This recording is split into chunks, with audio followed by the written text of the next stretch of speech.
Hi everybody, and welcome to Readers of the Lost Art with your presenter, Dr. Paul Anthony Taylor, a recovering academic.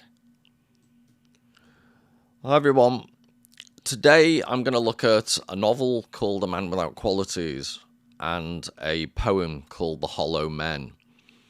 And I'm subtitling this talk Literature's Illustration of Expressionism because I'm using both those textual items to further illustrate and flesh out and provide extra texture and context to mostly German Expressionism, but there are a couple of other nationalities that I'm going to show you. And it's the theme of this channel, the idea of getting these different art forms to, intersect against each other and to slightly clash and to provide what the other ones can't. And hopefully, you get more from the way the mix ends up. Now, as a great nerd of literature, I think the 1920s is probably my favourite decade. And I've shoehorned in, I'll explain more about Musil's The Man Without Qualities in a second, but he started work on it in 1921. So I'm letting him, it wasn't published until the first volume wasn't published until 1930, the second volume 1933, and then he died in 1942, and the third volume was published posthumously and it wasn't finished. 1922, you've got James Joyce's Ulysses.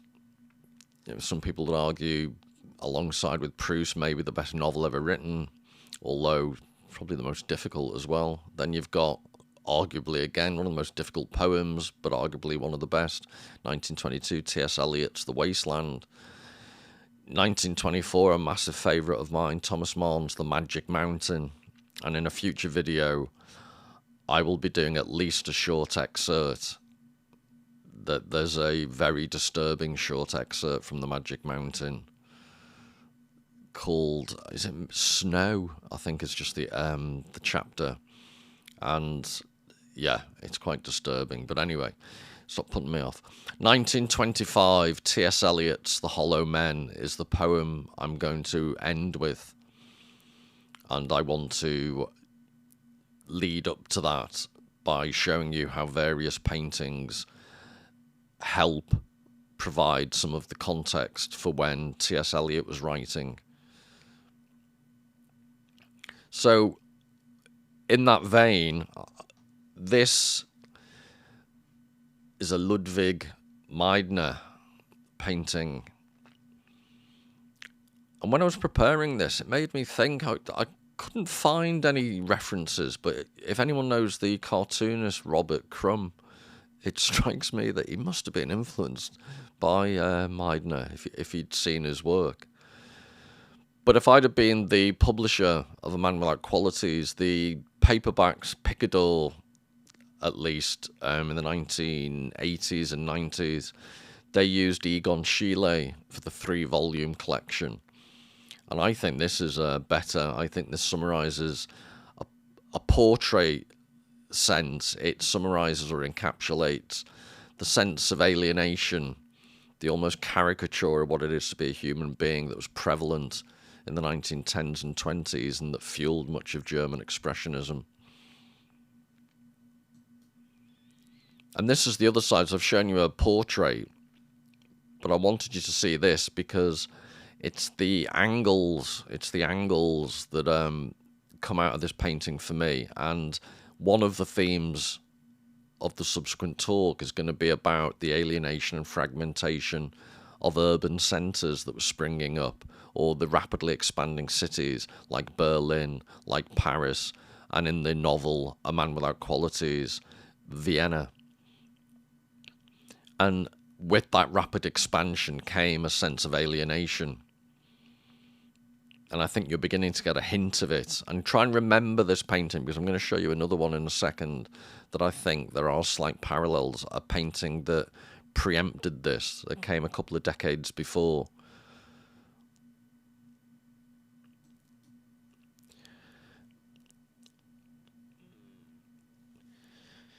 So the man without qualities, der Mann ohne Eigenschaften in German.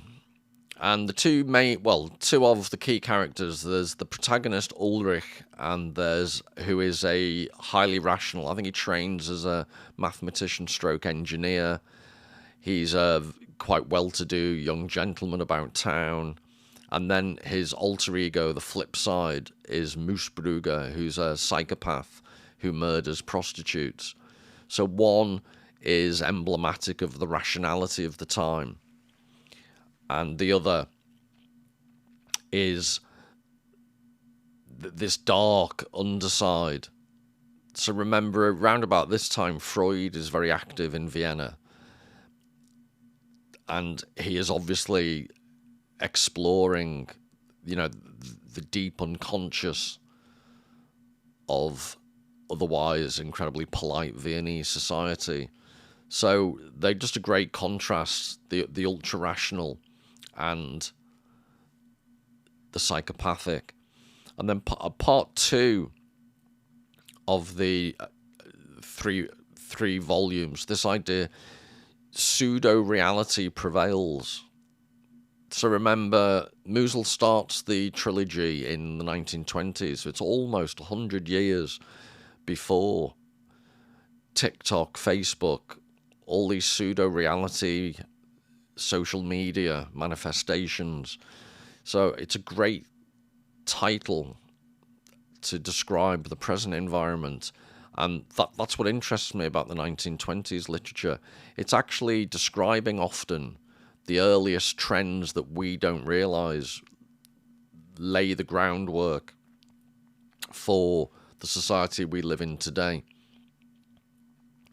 And then just to note this idea, there's the three-part Glorious Failure.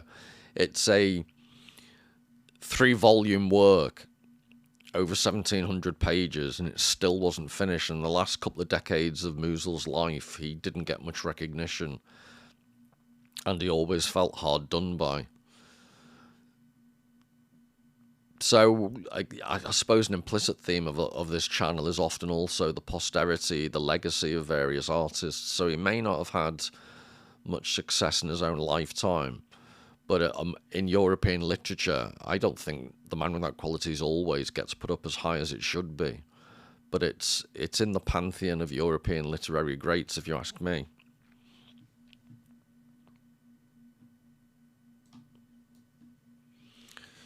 So remember the previous cityscape I showed you by Kirchner? I'd suggest this is 1877, so a few decades earlier. But I hope you can see the same angle from the building. But this is obviously much more approachable, much more human scale. And Gustav Caillebotte isn't particularly famous, but I think this is quite a well-known painting, even if people don't associate it directly with him. Often people will see it on the old proverbial biscuit tins and tea towels that Impressionist and post-Impressionist work gets put on often. But one aspect that I'll delve into a lot deeper in a future video is this reflects at least partially what was known as the Haussmannization of Paris. Baron Haussmann was a government minister for Napoleon III, and from 1853 to 1870, he oversaw the mass, quite drastic renovation of Paris city centre. So you have these big, wide boulevards like you can see here, and they completely revamped the various areas of central Paris, the arrondissement. So this is Paris up and running, but also remember, this is 1877. In 1870, there was the Franco-Prussian War, when France was invaded. So, quite a few Impressionist painters had to flee to the countryside, or I think a couple at least went over to England to escape the fighting. So now everything looks peaceful, but they were incredibly turbulent times, and you've had all these revolutions in France in the 1830s and so on. So it's been a very turbulent century. But this is, quite beautiful, and I pick it out because on the right you can see a well-to-do lady and gentleman, which I'm going to give a quote in a minute, from A Man Without Qualities. And please, I do recognise this is Paris, and A Man Without Qualities is set in Vienna, but I think the general points are applicable to both rapidly growing, big, very important European cities. So again, a similar man and woman, and this time I like this painting particularly because there's the juxtaposition of quite old-fashioned dressed man and woman, and to the right, as we look at it, to their left, you see this, massive construction of iron, this iron bridge, as indicative of, and behind you see the classical style Parisian buildings. But France, as the rest of Europe, is rapidly changing.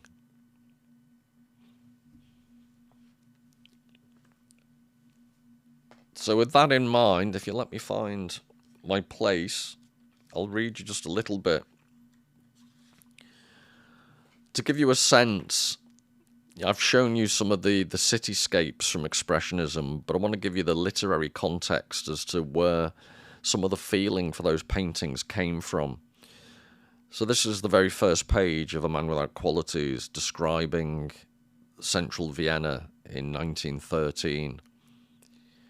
Automobiles shot out of deep, narrow streets into the shallows of bright squares. Dark clusters of pedestrians formed cloud-like strings. Where more powerful lines of speed cut across their casual haste, they clotted up, then trickled on faster, and after a few oscillations resumed their steady rhythm. Hundreds of noises wove themselves into a wiry texture of sound, with barbs protruding here and there, smart edges running along it and subsiding again, with clear notes splintering off and dissipating. And then later on the next page, like all big cities, it was made up of irregularity, change, forward spurts, failures to keep step, collisions of objects and interests, punctuated by unfathomable silences made up of pathways and untrodden ways, of one great rhythmic beat, as well as the chronic discord and mutual displacement of all its contending rhythms. All in all, it was like a boiling bubble inside a pot made of the durable stuff of buildings, laws, regulations, and historical traditions. The two people who were walking up one of its wide, bustling avenues naturally were not thinking along these lines. They clearly belonged to a privileged social class, with their distinguished bearing, style of dress, and conversation, the initials of their names embroidered on their underwear, and just as discreetly, which is to say, not for outward show, but in the fine underwear of their minds, they knew who they were, and that they belonged in a European capital city and imperial residence. I just love that. The interior underwear of their minds. But I just think it gives the two previous paintings you'd seen and the hustle and bustle I'd previously described of these big urban, newly emerging cities on, the scale that we're talking about with the rapid industrialization. And especially in Vienna, even more so than Paris, what you're having at this time is the decline of the Austro-Habsburg Empire. So the very traditional, very old-fashioned government structures are increasingly coming under strain, and the empire would soon exist no more.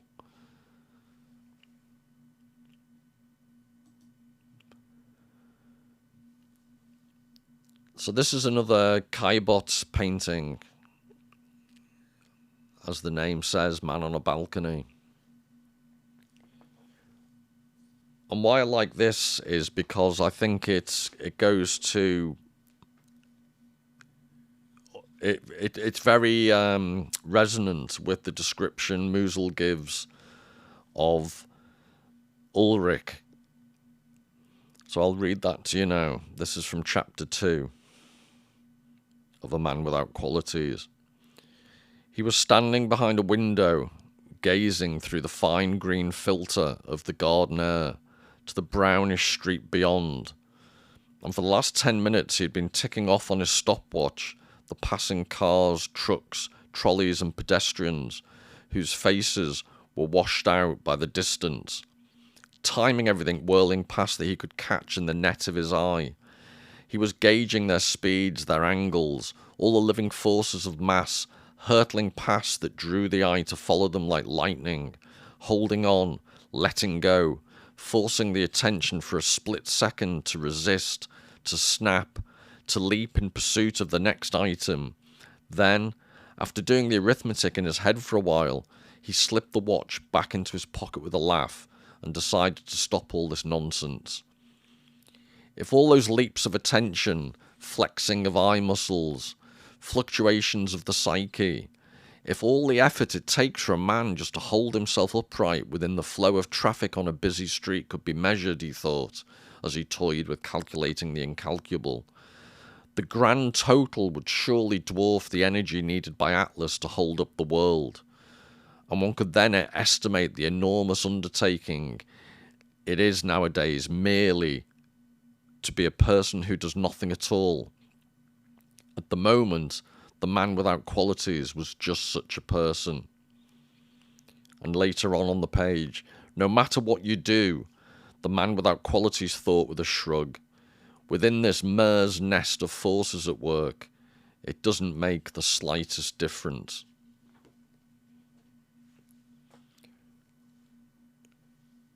So there you've got the man from the balcony, which I think is quite apposite to that reading, and then that's the type of view the man would have had. And as you can see, the busy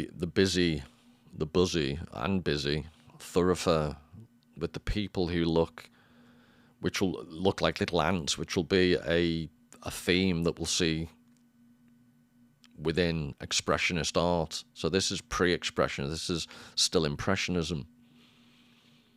But I'd argue you can still see the hints of what's to come.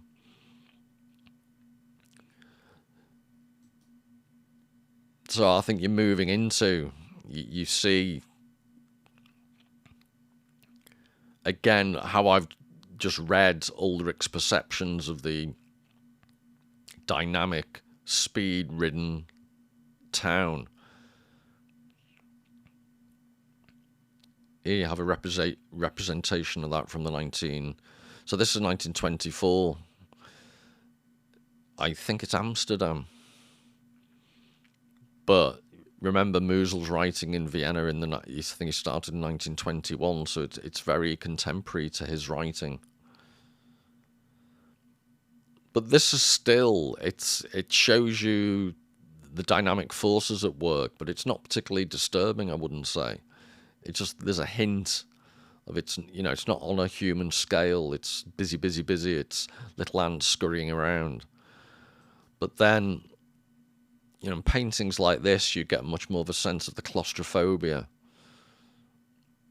So up until now, you've seen the cities portrayed as quite spacious places, but this gives the sense of the claustrophobic, so many people living on top of each other.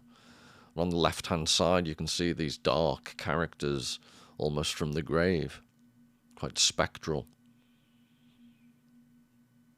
And you can see the trams and just the mass of people, the anonymity of the hordes. So then how does this impact upon the individual psychology? And that's one of the aspects of A Man Without Qualities, is all about Ulrich's first-person tone of voice all the way through the novel as he reflects upon these urban changes. On another Maidner painting where I think it's a great portrayal of how the individual disappears within the urban scape.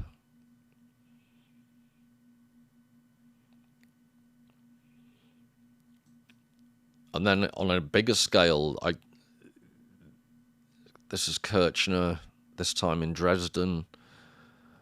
And forgive me if it sounds a bit tangential, but this reminds me, if you ever see, and I thoroughly recommend it, I'd love, if enough people watched it, I'd love to do a whole video discussing Hitchcock's Rear Window, which, from memory, was it 1953 or 1954, I think it was made. But at the very beginning of that film, there's a magazine. I think it's a magazine that has on the front of it the main female character in Rear Window is Grace Kelly, and she plays the part of a clothing model, I think. But at the very, very beginning of the film, there's a magazine cover that has her in it looking like a photographic negative, which I think is Hitchcock's commentary. She's quite a shallow character in the film. And that always makes me think this has almost got a photographic negative quality to it. It's very bright colours, yet there's something simultaneously bleached out almost about them. So they're all discernibly people, but most of the people in that painting have their backs to us, and the others, like the little girl's very misshapen, and the women are almost, the woman in the yellow is so brightly yellow. It's a very blurred impression we get of actual people. And then good old Edvard Munch, he never lets you down for a good misery fest, does he? But that is a similar representation of the anomie of large urban centres.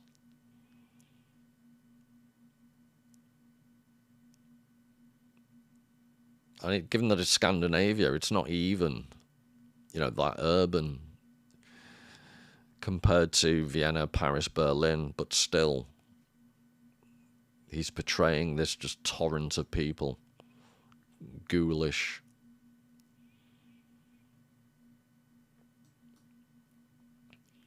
So in the novel Man Without Qualities, Ulrich's Disenchantment, so I'll read you a section shortly, and it's his commentary upon how modern society is developing. And remember, he's an engineer, so he's not unsympathetic to the changes necessarily.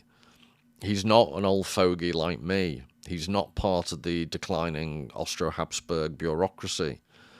He's young, he's go-get-'em. But he makes various references, which the irony is I need to just make sure viewers know what the references are. But the point is, he's critiquing a society that's lost touch with these type of references.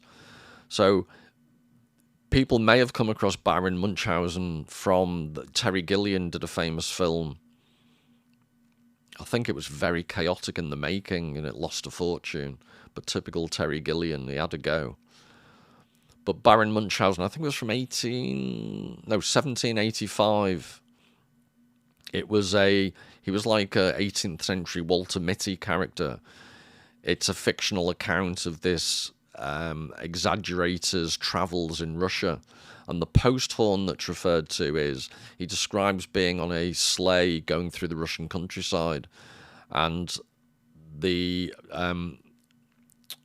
driver of the sleigh blows on the horn, and the fantasy is it's so cold it makes no sound, but when they get to the inn for the night and they begin to eat their food or start drinking, the horn starts playing music, because the idea is that the music was frozen into it. So it's just a flight of fancy, but that's what the reference will be. The 7 League Boots is a folk story that anyone who put on these boots could walk 7 leagues in one stride. So that's just a folk reference. Oberon's Kingdom is, most of you should recognise that from Midsummer Night's Dream. the king of the fairies. The mandrake root was, the ancient Greeks referred to mandrake. It was an hallucinogenic root of a plant, and it was also used as an anesthetic. And then a pelican isn't mentioned by name, but in the section I'm about to read you, I'm trying to, before I read it, I'm trying to remember, there's a bird that's referred to, that it's the mother basically killing herself for her children, and it was popular in medieval times, but there was this idea that the pelican, there was the story that a pelican was feeding its young, and the young basically were incredibly violent towards the mother and slashed at her chest to get food from her. And she struck back at them and killed them, and then was so grief-stricken, she slashed her own chest so that she bled all over them, and the blood brought them back to life. So that was the love the mother had for her offspring, who initially had been acting completely out of control, but she overreacted.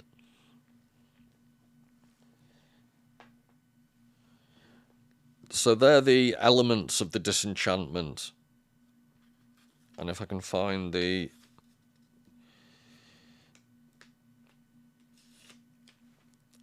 while I read it, I thought it might be good to show you this painting as a representative in some ways of the type of person. So remember, the book is called quite archly A Man Without Qualities. This is the type of man with the type of qualities that will prosper in this brave new, bright new world. And again, the dates are very contemporaneous, 1920. Musil's writing in started in 1921, remember. So I think this is a brilliant account of the disenchantment, the reduction of enchantment that exists in modern technological society. So this is chapter 11 of The Man Without Qualities. If it is the fulfillment of man's primordial dreams to be able to fly, travel with the fish, drill our way beneath the bodies of towering mountains, send messages with godlike speed, see the invisible and hear the distant speak, hear the voices of the dead, be miraculously cured while asleep, see with our own eyes how we will look 20 years after our death, learn in flickering nights thousands of things above and below this earth no one ever knew before. If light, warmth, power, pleasure, comfort are man's primordial dreams, then present-day research is not only science, but sorcery, spells woven from the highest powers of heart and brain, forcing God to open one fold after another of his cloak, a religion whose dogma is permeated and sustained by the hard, courageous, flexible, razor-cold, razor-keen logic of mathematics. Of course, there is no denying that all these primordial dreams appear, in the opinion of non-mathematicians, to have been suddenly realized in a form quite different from the original fantasy. Baron Munchausen's Posthorn was more beautiful than our canned music. The 7-league boots more beautiful than a car. Oberon's kingdom lovelier than a railway tunnel. The magic root of the mandrake better than a telegraphed image.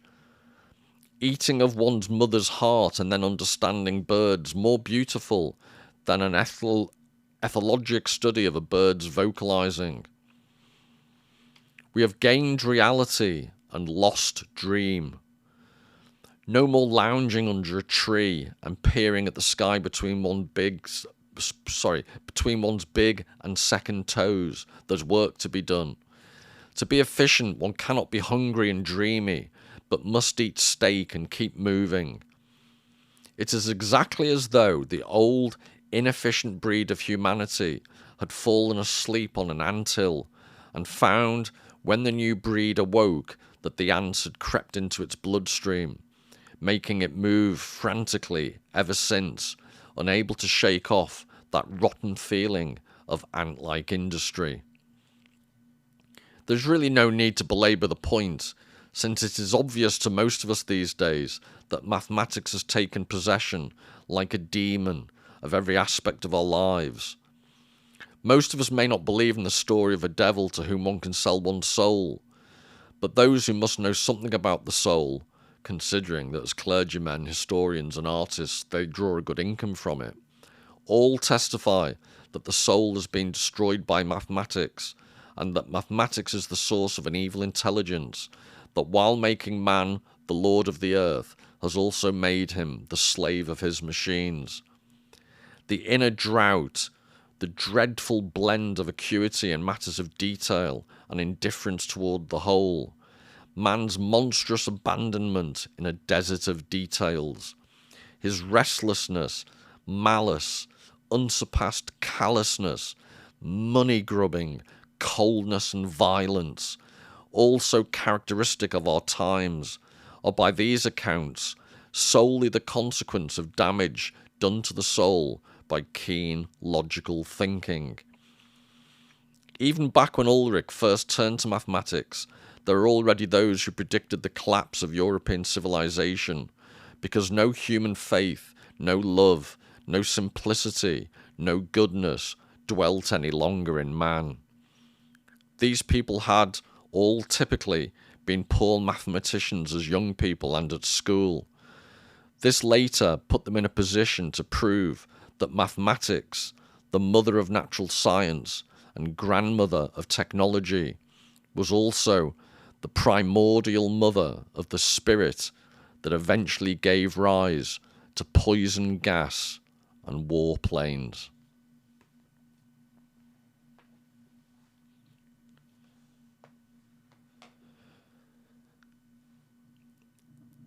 Now, I ask you to remember that final sentence, the idea about poison gas and warplanes, because it's very relevant towards the end of this chat. And although it might seem slightly old-fashioned to be talking about mathematics, if you think of binary 0 and 1s and the way in which we live in a completely digitalized world, you could argue that Ulrich's describing something that we have lived right to the end of that process. So he's writing to 100 years ago, but I would argue what he's saying there about the loss of qualitative aspects within society, the loss of cultural references that I outlined earlier. He's describing all that. And in the paintings I'm showing you, I think Expressionism shows you that the consequence. So this particular painting, the man of finance, the businessman in the background, just the endless cuboid flats and apartments, because life has suddenly become much more rational, much more systematic, much more planned in the mathematically controlled world we now live in. But the flip side, this was the downside. This is what was happening, which, as you all know, eventually created the festering ill will that allowed someone like Hitler to come to the fore. And this picture is about left-wing politics of the time. And this is what I mentioned, the TV series Babylon Berlin. But that is all about the conflict at the time between the socialists, the communists, and the far right. But you can just see how the artists have encapsulated. This is very similar to the narrow street scene you saw earlier. But this is a more politicized representation.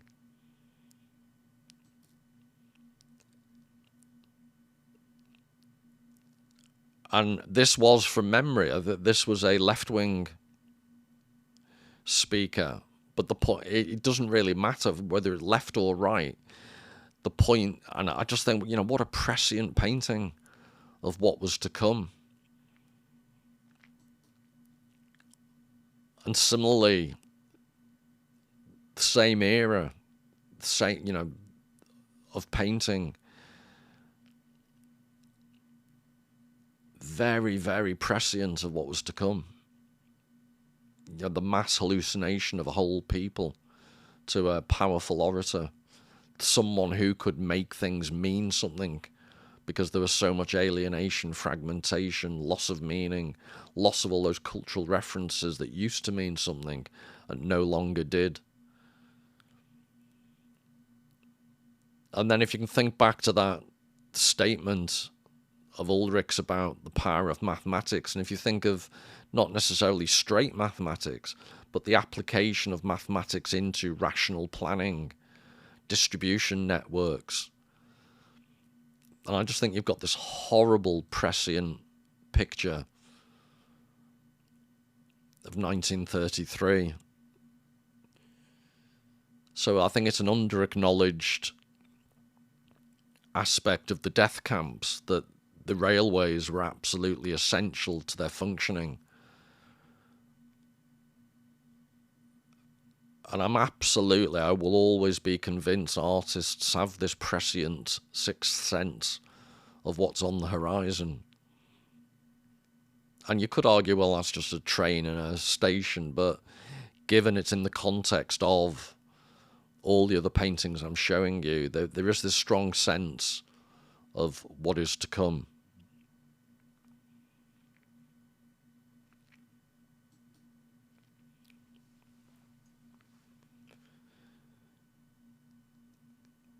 So what I wanted to do now was what I want to do is discuss The Hollow Men by T.S. Eliot from 1925.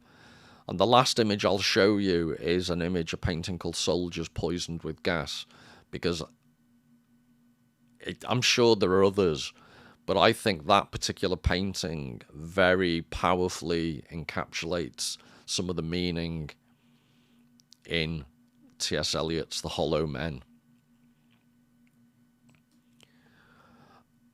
And before I quickly, I'll go through some of the references, because it's not an easy poem, and mind you, it's a lot easier to get a grasp on than The Wasteland. So if you want as an entry gateway drug to T.S. Eliot, I thoroughly recommend Hollow Men. But these are some of the references.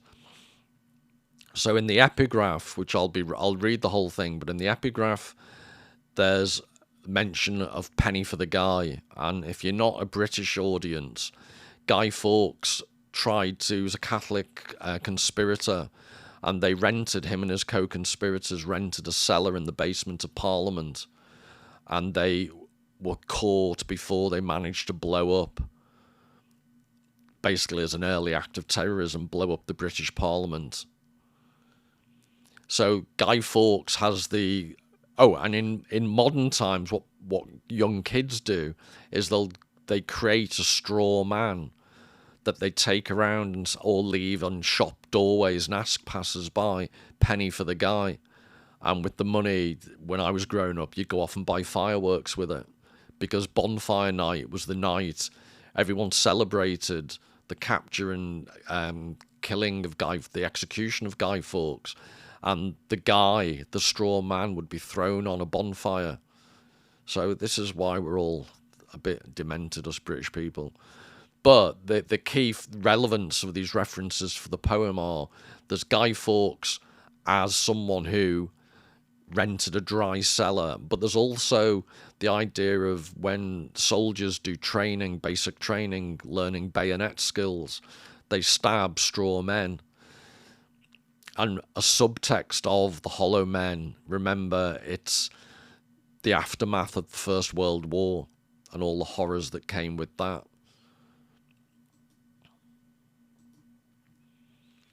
There's references to Dante's Beatrice. There's various lines in the poem where he talks about not being able to look. And Dante had his muse was this woman called Beatrice, and she appears in the Divine Comedy. But when he goes into purgatory, he can't look at her because she's too beautiful and wondrous. And so shades is another reference to the shades, the ghosts, the Roman word for ghosts in the afterlife that is also in Dante. And multifoliate rose, there's quite a funny footnote. I was digging around in T.S. Eliot's notes, and he basically said in a letter to someone, he could have just said rose, because it refers to the divine rose that's in Catholic theology, refers to the Virgin Mary. But he chose multifoliate rose because he needed the extra syllables for the construction of the poem. There's mention of, I think is a tumid river, which refers to Charon, the boatman that takes people across over to the other side, the lake of the underworld, the river of the underworld. I think Acheron is the main river, and Styx is supposed to be, the river Styx is a tributary of it. But in Roman and Greek mythology, it was the river of the afterlife, so references are made to that in the poem. And then there's various discussions of appearance, reality, substance. If there's various philosophical sounding phrases, these are references to F.H. Bradley. I think he wrote a book called Appearance and Reality of that era, and Henri Bergson, who's a brilliant French philosopher who had theories of time. His notion was la durée, the duration, and he was hugely influential, just by the by. He was a huge influence on Marcel Proust and Proust's ideas about time in À la recherche de temps perdu, In Search of Lost Time. And then there's repetition of kingdom, and part of that is, if I encourage you to go and read the poem on your own, and what you'll see is the words, there's the repetition of the Lord's Prayer, thy kingdom come, our Father, etc. And on the right-hand side, you see bits of the prayer spoken as if by other people, another source. And on the left-hand side, the main part of the poem, the bits are mangled up. They're unable to repeat the voices in the poem proper, are unable to repeat the Lord's Prayer properly. So I think that's an allusion to the loss of tradition. And there are lots of, Chronicles, the Book of Chronicles, Numbers, and the Book of Common Prayer are all referred to in little words spread across sentences in the poem, are of biblical origin. And then sections of the poem take the nature of nursery rhymes. And there's a serious point to that, I think, what Eliot's pointing to, and there's reference to broken stones being worshipped. But I think he's pointing out that with nursery rhymes, in traditional peoples, they had chants and they had rituals, and that type of belonging, that type of interacting with the world around us that used to be profound, has been reduced to the dance and the chants of nursery rhymes and kids, is, I think, Eliot's point.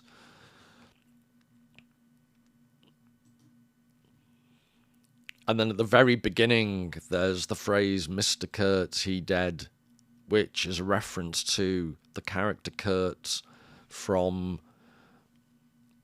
Conrad's Heart of Darkness.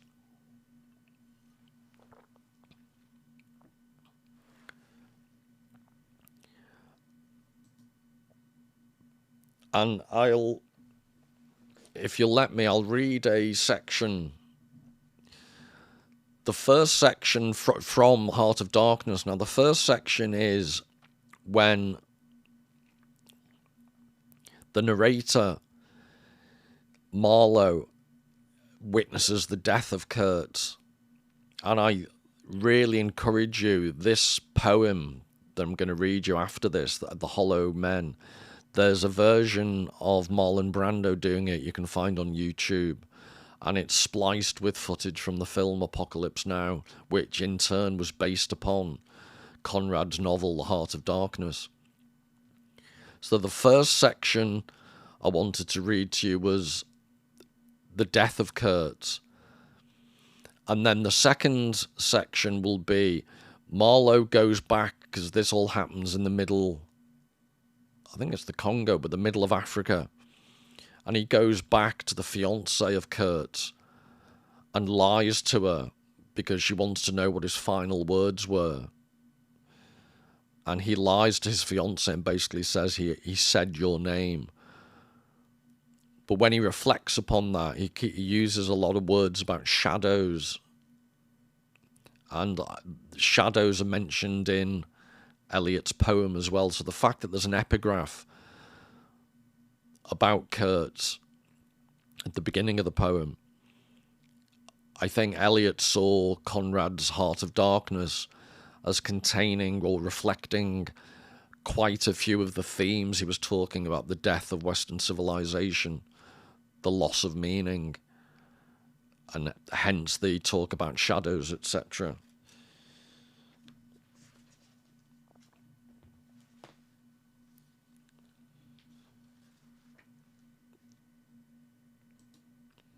So I thought this would be a good painting to read you the sections about Kurtz.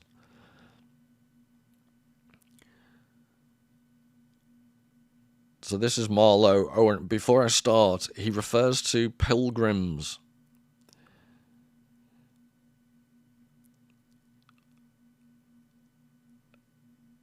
Actually, he doesn't, so forget that. But in the book, pilgrims are referred to, and it's quite interesting because the pilgrims are white workers for the company, and they're called pilgrims in Conrad's eyes because they worship ivory almost like a god, and they have these staves, these staffs with which they beat the black workers, barbarically. And after Mr. Kurtz dies, he refers to the pilgrims just throwing him in a hole. So it's an ignominious end, and this is relevant because when he tells the fiancée, he basically lies to the fiancée about what happened to him because he just doesn't have the heart to tell her. But anyway, this is the beginning of the section. One evening, coming in with a candle, I was startled to hear him say a little tremulously, "I am lying here in the dark, waiting for death." The light was within a foot of his eyes. I forced myself to murmur, "Oh, nonsense," and stood over him as if transfixed. Anything approaching the change that came over his features I have never seen before, and hope never to see again. Oh, I wasn't touched. I was fascinated. It was though a veil had been rent. I saw on that ivory face the expression of sombre pride, of ruthless power, of craven terror, of an intense and hopeless despair. Did he live his life again in every detail of desire, temptation, and surrender during that supreme moment of complete knowledge? He cried in a whisper at some image or some vision. He cried out twice, a cry that was no more than a breath. The horror, the horror. I blew the candle out and left the cabin. The pilgrims were dining in the mess room, and I took my place opposite the manager, who lifted his eyes to give me a questioning glance, which I successfully ignored. He leaned back, serene, with that peculiar smile of his sealing the unexpressed depths of his meanness. A continuous shower of small flies streamed upon the lamp, upon the cloth, upon our hands and faces. Suddenly the manager's boy put his insolent black head in the doorway and said in a tone of scathing contempt, Mr. Kurtz, he dead.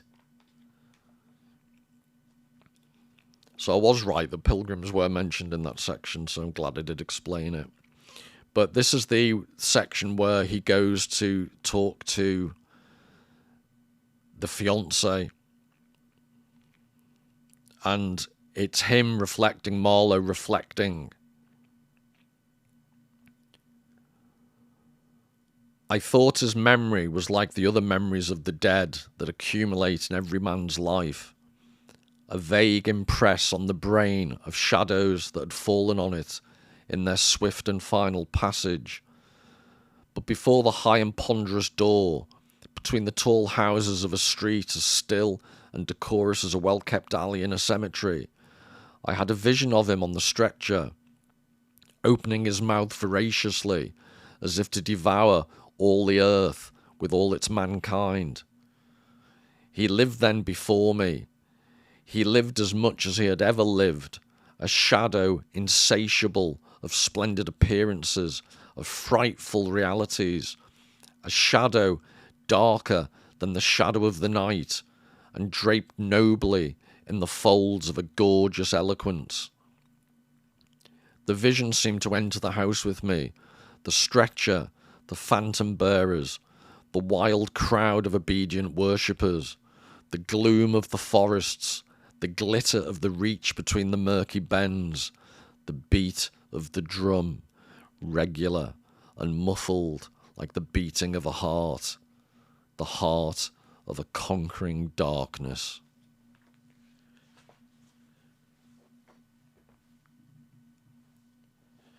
So that was the reflection of Marlowe upon he's entering the house of the fiancée to tell her, and ends up lying to her that it was, a noble death, when Mr. Kurtz has in fact lived like a horrible demigod, and the horror refers to all these barbaric acts he must have committed.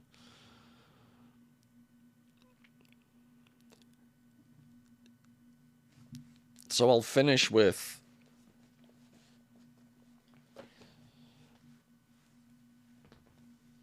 the Hollow Men. And the first epigraph says, Mr. Kurtz, he dead. But I thought it would be useful, like I said earlier, this is the painting, the soldiers who've been gassed. And I think this provides a horrible but resonant visual image for some of the meaning behind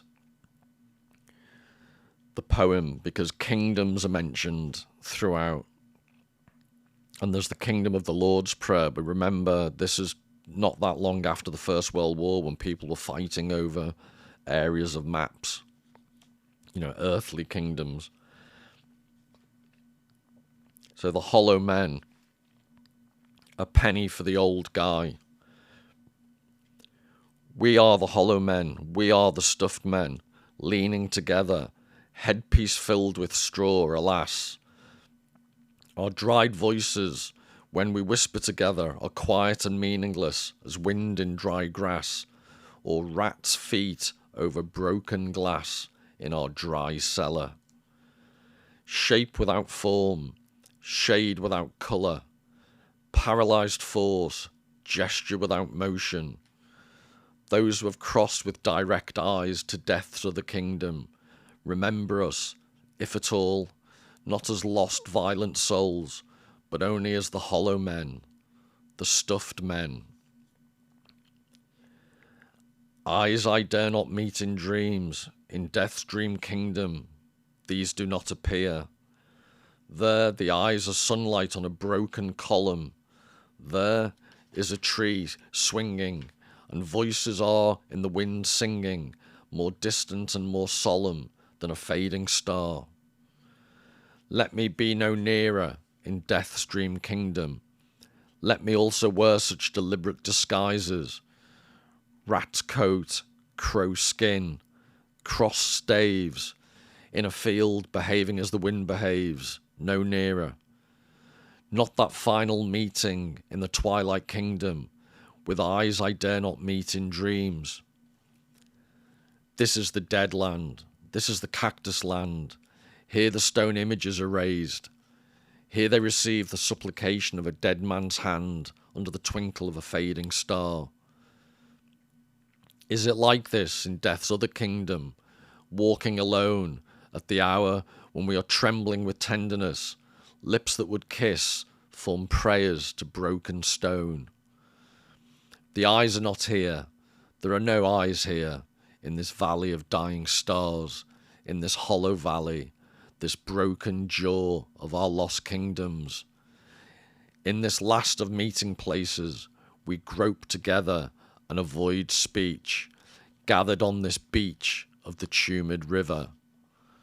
Sightless unless the eyes reappear as the perpetual star, multifoliate rose of death's twilight kingdom, the hope only of empty men. Here we go round the prickly pear, prickly pear, prickly pear. Here we go round the prickly pear at 5 o'clock in the morning. Between the idea and the reality, between the motion and the act, falls the shadow. For thine is the kingdom. Between the conception and the creation, between the emotion and the response, falls the shadow. Life is very long. Between the desire and the spasm, between the potency and the existence, between the essence and the descent, falls the shadow. For thine is the kingdom. For thine is, life is, for thine is the, this is the way the world ends. This is the way the world ends. This is the way the world ends, not with a bang, but a whimper.